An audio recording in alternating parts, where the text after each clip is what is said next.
spoken word, you were singing over me. You have been so, so good to me.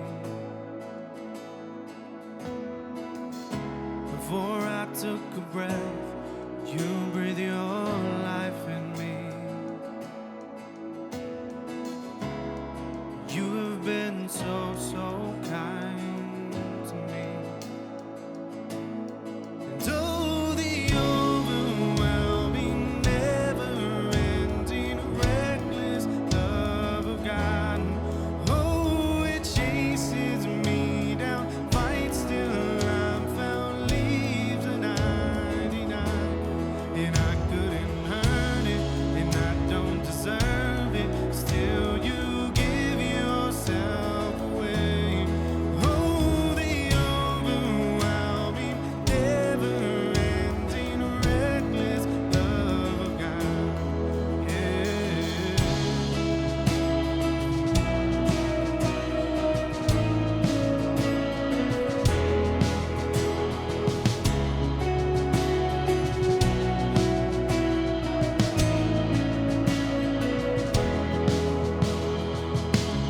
When I was your fault, still your love.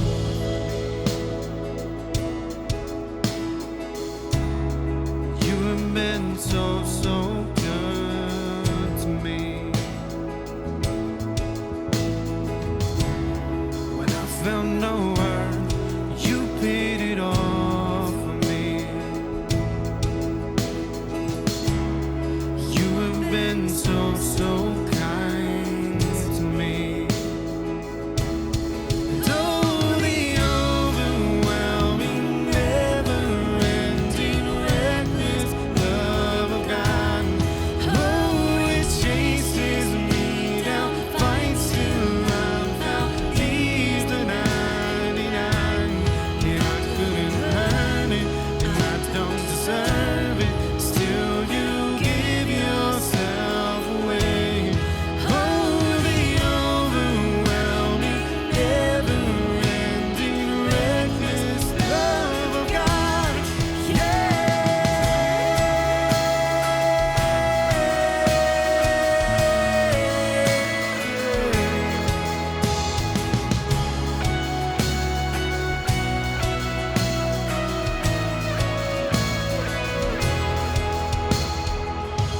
There's no shadow you won't light up, mountain you won't climb up, coming after me.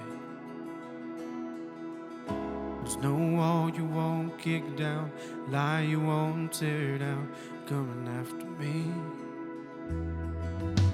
There's no shadow you won't light up, mountain you won't climb up, coming after me.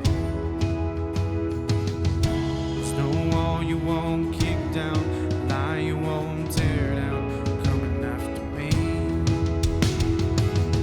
There's no shadow you won't light up, mountain you won't climb up, coming after me. Nah, nah, nah. There's no wall you won't kick down, lie you won't tear down, coming after me.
There's no wall you won't kick down, lie you won't tear down, coming after me. There's no shadow you won't light up, mountain you won't climb up, coming after me. There's no wall you won't kick down, lie you won't tear down, coming after me.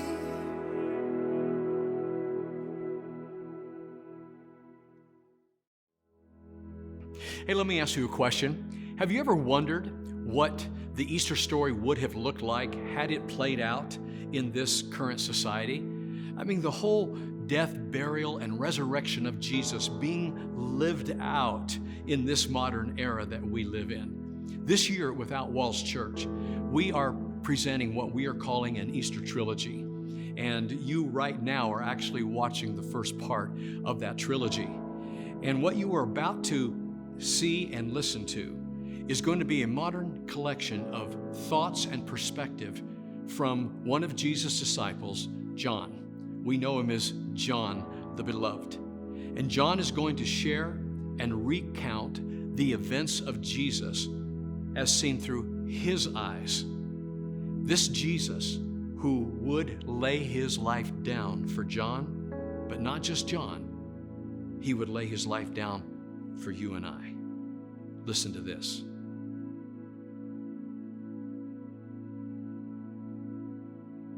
In the beginning was you, and your word became true. You came down and dwelt among us sinners who quickly dismissed you. The coming Messiah who came to bring a fire that would take down today's Roman Empire. Boy, was we wrong. You did come to bring a fire, just not what we thought. None of this universal talk that the world speaks of. You came to be one of us and show us the true example of love. And today, the beloved one, John, I'm here to tell your gospel in case you didn't know. Jesus is with us today.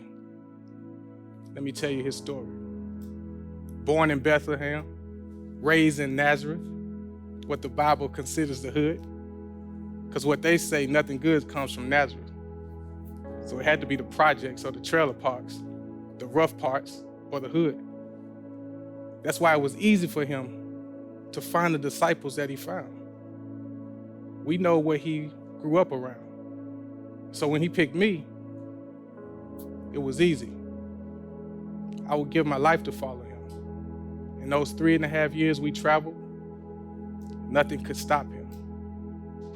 He spoke in a way, in authority, that made us uncomfortable. But when he challenged those professors at the universities with their PhDs talking about the law, he made it seem as if they couldn't read, which was true. They did all that reading and didn't know they were reading about you.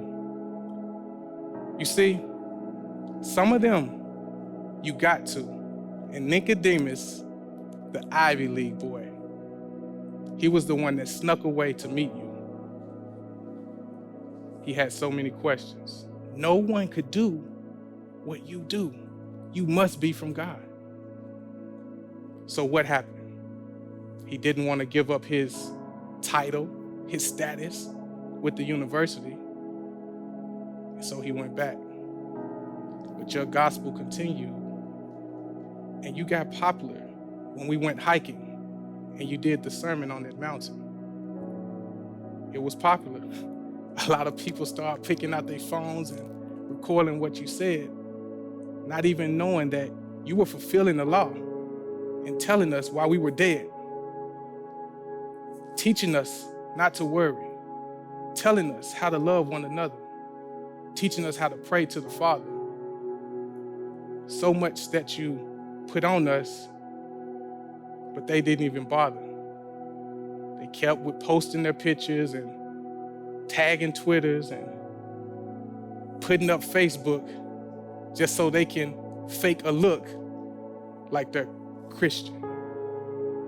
But but we kept going because you had a mission to bring about a kingdom, to bring about a mindset that we were afraid of. Again, the Messiah was supposed to be somebody to pull us out of the mud, not this speaking, talking, teaching Messiah.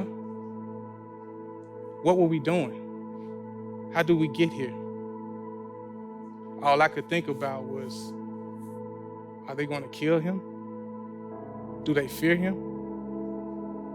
He spoke so eloquently, we just didn't know what to do.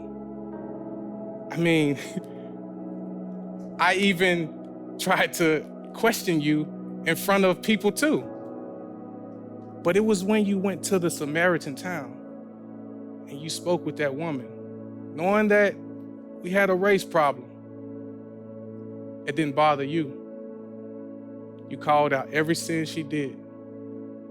And we just looked at you. Why is he speaking to a woman? Don't he know we're Jews?